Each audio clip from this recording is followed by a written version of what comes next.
but one that really mystifies me. I mean, talk about a what the Farage moment. So Hillary Clinton's presidential campaign paid an internet company to access servers in Trump Tower and later in the White House. And there's been an investigation by a man called John Durham, and he's looked at the origins of the whole Russia inquiry, or what turned out to be, as it was with Brexit in this country, the total Russia hoax.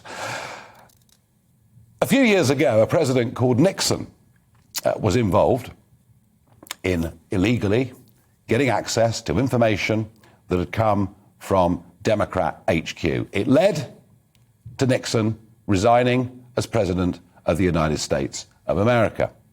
Yet in this case, it is absolutely clear as the nose on your face that Hillary Clinton's campaign were involved in illegal spying activities. Now, she's not the president, thank goodness, so of course she can't resign.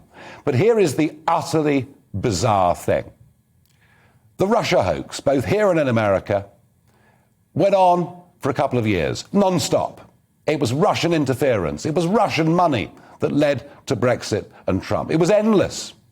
When it turns out that actually none of it's true, in this country's case, when it turns out in America that much of this information actually was stolen and wasn't right anyway, the bizarre thing is there is almost no coverage of this story on American mainstream media or British mainstream media whatsoever. And you can like Donald Trump, as I do. You can dislike Donald Trump, as I'm sure many of you at home do.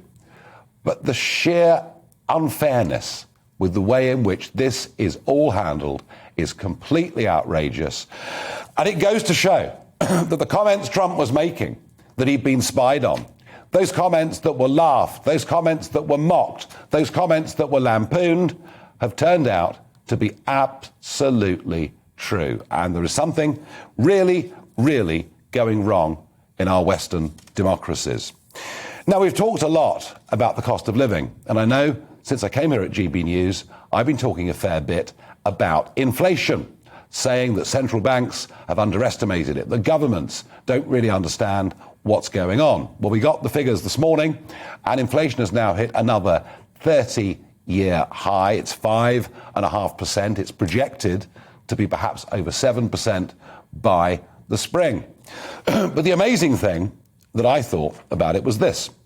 YouGov conducted a poll, and 71% of you, and that includes 57% of those who voted Conservative in the last election, said the government is mishandling the issue.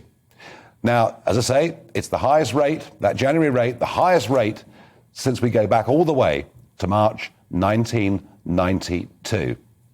And what is real inflation? Well, wage inflation certainly isn't going to keep up with the rate of inflation. Real inflation in terms of people's pockets, but it depends, I guess, how you live your life. But let's just say you're a family with a couple of cars that need to drive a lot. Well, it isn't just your gas bill that's worrying you. It isn't just your electricity bill that's worrying you. Actually, filling the car up is now the most expensive it has ever been. And the government is taking some of the blame for this. And that, electorally, as we look forward to the next general election, which, of course, latest will be at the end of 2024.